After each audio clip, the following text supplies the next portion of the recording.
I do have 4 reasons why they've been able to overcome. Let's hear them. 1, this might sound obvious, but sometimes you're just that good. Yeah, like I said it months ago.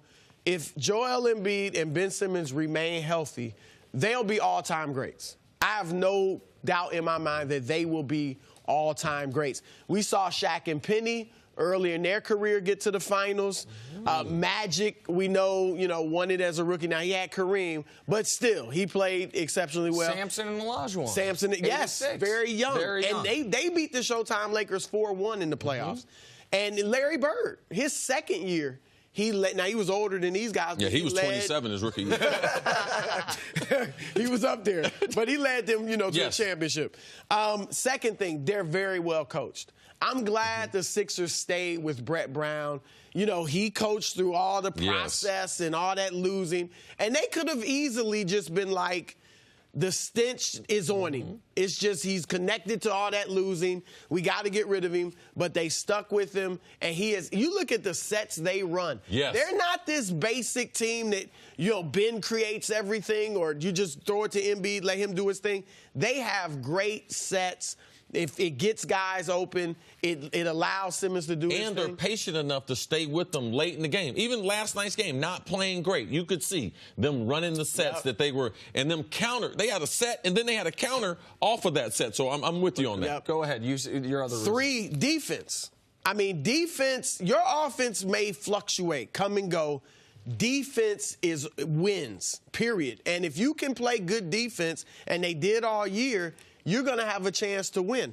And then 4th, let's face it, they're not facing murderer's row. Yeah. That might be the biggest thing. It don't matter experience when you're playing against someone that's better than you. Exactly. I mean, look, Miami, there's no world beater in the East now that Cleveland has come down to earth. And so the only part that you didn't say, because I had a 3-pointed thing. I said coaching, I said team building, which is they have found players that fit the way they're trying to play basketball.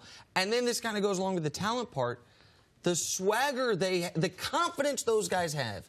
When you said Embiid and Simmons are going to be all-time greats if they stay healthy, guess who totally agrees with you?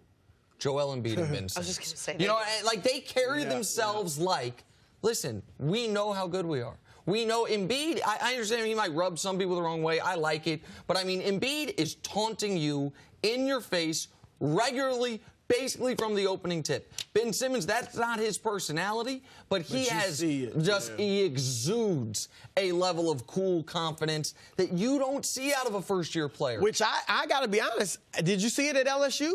I didn't see it at LSU. Now, he played great individually, and maybe I was skewed because they didn't even make the tournament.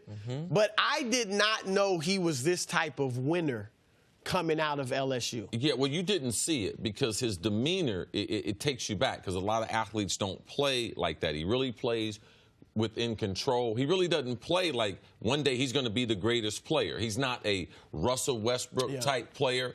And I believe his lack of facial expression, like when you don't know him, you don't know how to take it because he's so different than the other athletes we've seen before. So if you take the experience out, these guys are playing as well as they're playing on the biggest stage they've ever played. And what's the ceiling for this team then? Well, they can get to the finals. I can't imagine them beating a Golden State, probably not even a Houston. And look, if they were in the West, and they're you, if they were in the West, it would be more of a typical rookie experience. I don't think they have a chance to get to the finals in the West. I think they take some lumps. But in the East, you can. And so, yeah, they can go to the finals. And when you say it's not a murderer's row, we don't even have to advance to the Eastern Conference Finals yet. Because of what they did at the end of the regular season, because they won 16 straight, because they beat Cleveland twice in that stretch, and they secured the 3 seed, and the way the bracket fell, you get a team in Miami that got its 6 seed based on, I would say, grit and coaching. There's not an overly talented player on the Miami Heat like that's still in his prime. Like Dwayne Wade's super talented, but he's year 15. And then in round 2, you're either going to get a Milwaukee team that is Giannis, Middleton, and some guys, or a Boston team that's without its 2 best players and is, by the way, dealing with some of the same experience issues you are with Tatum and Brown. So the way the bracket fell, because they earned it, by the way. I'm not saying they earned that 3 seed. Yeah. Cleveland wanted it. LeBron played all 82, and Cleveland, once they lost that game to them where they were down 30, they never could catch up with them in the standings because Philly didn't lose again in the regular season. They've set themselves up well to be in the Eastern Conference Finals. Yeah, I think that we need to stop talking about experience. The reason why, because they have just, in their rotational players, they just have just as many experienced players as they have inexperienced players. And the way this year, I believe inexperience is not going to play a huge part unless you get the wrong matchup later in the season. They had the Heat the first round. But who's got experience?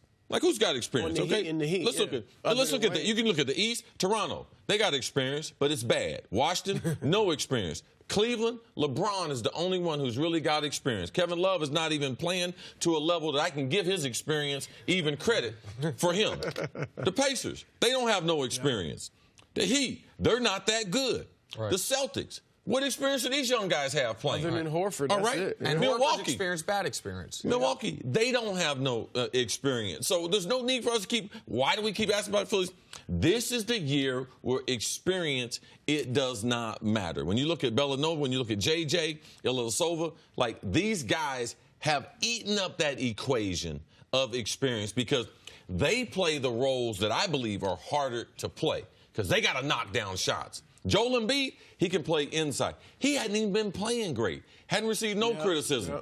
Ben's game is not a hard game to play. He plays in transition. He is the focal point as far as passing the ball. He plays good defense. As a young player, these are the roles I would rather play compared to J.J. Redick. Man, I got to knock down shots. Bellinelli, man, I got to knock down shots. I do. Look, I think they'd be better off facing Milwaukee in the next round. I think they would handle Milwaukee pretty easily. I think Boston, I would pick Philly over Boston. I think Boston could beat them, though. Just because they play so smart, they're so well coached, they play so hard. They got home court if they play them. Boston would have home court. I think Philly would be a favorite over either team. Yes. I think I understand what your point is. One other thing about the if Boston beats them without their 2 best players, the process has hit a glitch. Okay? But if they do not have Gordon Hayward, unless God touches him tonight, Kyrie Irving not on the court, and Philadelphia loses to Boston, we are going backwards as far as the process. They do need LeBron. They've played very well, though, Boston, without their 2 stars. Correct, but when Cece says the process, the idea of the process is to dominate the East for years to come. Yes. And if the other team that's on that same track, Boston, without their 2 guys, beat you in a series, then all of a sudden you're like, hold on, where are we in this whole equation? I understand that. Yeah, then you're right. You'd go harder. One last point about the experience angle. One of the reasons having young stars in the playoffs typically hurts you is lack of respect from the officials. You're not going to get those calls. Yep. Cece, which team is leading the entire NBA playoffs in free throws per game? You'll be shocked.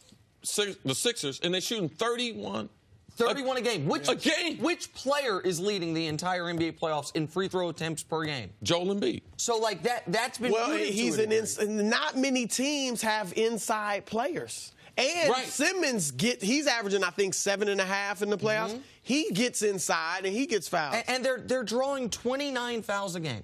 No other team's drawing more than 24.5. So whether it's because of style of play or they're getting the respect or just good fortune, that lack of respect young teams usually have to deal with from the refs, they haven't had to deal with it. It's been the opposite. They've gotten the line more than anybody. That mutes some of the lack of experience as well. Cris, thanks so much for joining us. You've got such good experience, and you shared it with us. He does, man. Are they playing well now because of momentum and the excitement and all of it, or is it because this is actually a better team without him in the lineup? I think they're a better team without him, especially in today's NBA. I mean, the proof is in the pudding. Their record is better. They're 21-13 this season without Boogie, 27-21 with him. If they had continued to play at that pace and Boogie stayed healthy, they would have missed the playoffs. They would have missed the playoffs.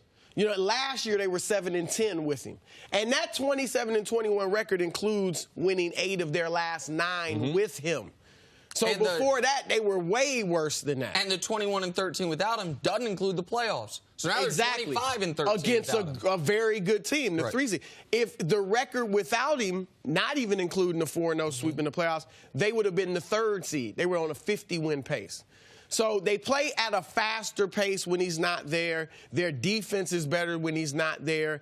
I don't think Boogie, as much as his numbers look all gaudy and great, I don't think he plays winning basketball.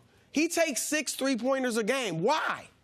You're a 35% three-point shooter, and you're taking 6 3-pointers a game, and you're 6'11", 270, and nobody could stop you on the post? Why are you taking 6 3-pointers? Klay Thompson takes 7. You taking 6. You know, the ball doesn't move. We don't run as much. You don't pass as much. I know he gets his assists, but not to mention the injury. I mean, you know, the Achilles is arguably the worst injury in basketball. Hard to come back from. I don't know what he's going to be like when he gets back. Now, he's an asset. I get that. I would hate to just let him walk. Well, that's the thing. That I can make the argument that because we never saw Boogie with the addition of Mirotic. Mirotic has been really good. So how much of them being better has been Mirotic? How much has been that Anthony Davis played his best stretch of his career? But was he playing his best stretch because Boogie wasn't there? And Anthony Davis at the 5. You can also make the argument that if you stagger their minutes properly. Now, it's a tough coaching job for Alvin Gentry because you're going to ask him to play one style with Boogie on the court, one style with Boogie off the court. We've seen some of the better coaches do it, but to where they're playing only like 20 minutes a game together. Ray Harden and Chris Paul. He did stagger their minutes. They were playing 26 together. I'm talking, you know what I mean, to where it's even more a greater discrepancy. But even if you buy into the idea, which I might, you know what, it's not about Mirotic, it's not about they're just better without him. I think you still have to consider the Blake Griffin option, which is sign him to an extension and play 30 games, see how healthy he looks, see how good they are, and then if you feel like you were better without him, you can get something for him. You will be able to, just like Blake, he had just signed 5 years, $171 million. The Clippers signed him to that before the trade deadline. The first year of that extension, they get back Tobias Harris, a good player, and a first-round pick. That's really valuable. Whether or not you think the Pelicans are better with him or without him, I still think you have to try to re-sign him because he's max money.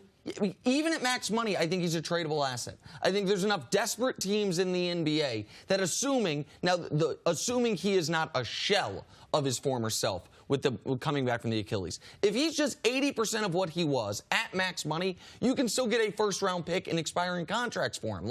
So I think you've got to bring him back in that regard. Yeah, I would be concerned about signing him to a max deal.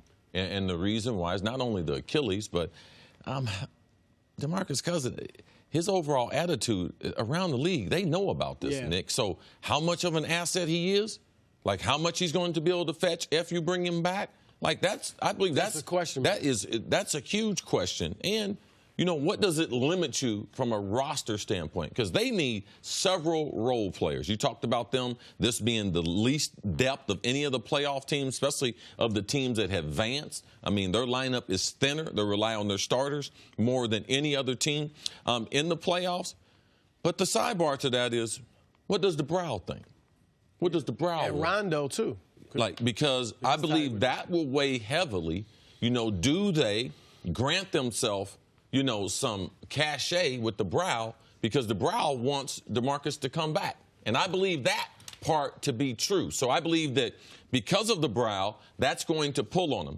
Thanks for watching. Subscribe here to get the latest from the show. Also, be sure to check out more of the best clips from First Things First, or go watch a few segments from our other shows on FS1.